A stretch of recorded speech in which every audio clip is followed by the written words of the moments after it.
હવે હોળીનો પર્વ નજીક છે ને એના જ કારણે સુરતના ઉધના રેલવે સ્ટેશન પર મુસાફરનો રીતસરનો ધસારો જોવા મળી રહ્યો છે।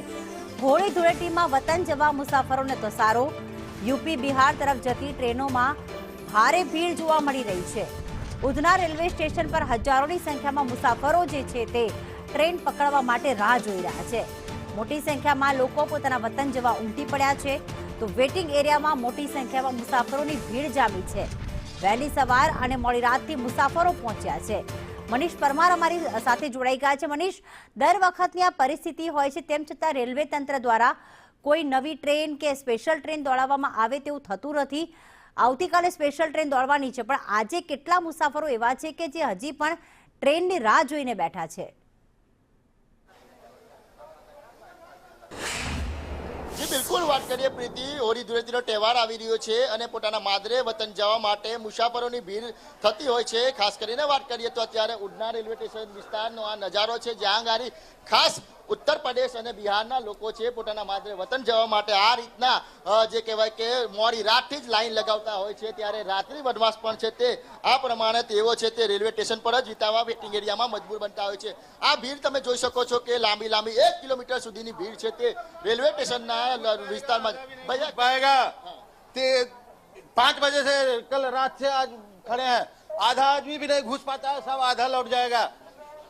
स्पेशल ट्रेन 2 दिन पहले से चलाना चाहिए पब्लिक के लिए। देखिए आप, आधा अभी जितना भरा था ना वापस आएगा, सब यहाँ भर जाएगा।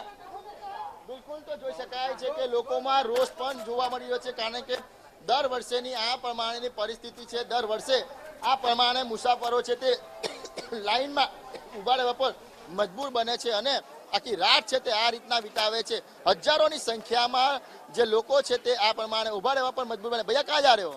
सूरत से जी आए हैं इलाहाबाद। कितनी तकलीफें पड़ रही? कब से बहुत से खड़े हैं सर, हम लोग 6 बजे का आए हुए।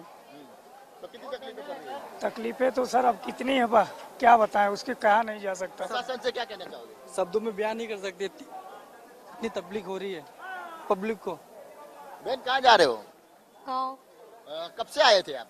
हम लोग 6 बजे से आए। अभी कितने घंटे लगे? हर साल ऐसा होता है? हाँ।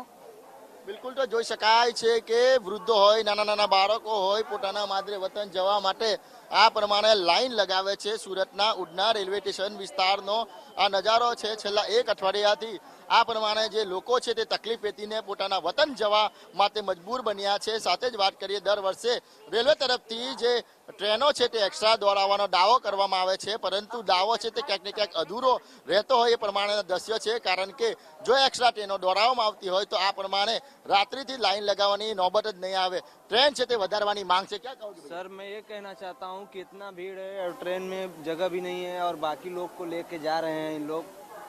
और मैं कहना ये चाहता हूँ कि इतना जगह सीट भी है नहीं अपने पास, और इतना लोग को लेके जा रहे हैं और फिर रिटर्न आएंगे नहीं आएंगे, क्या है उसके लिए। बिल्कुल तो सूरतना रेलवे स्टेशन जे उधना विस्तारना दृश्य छे।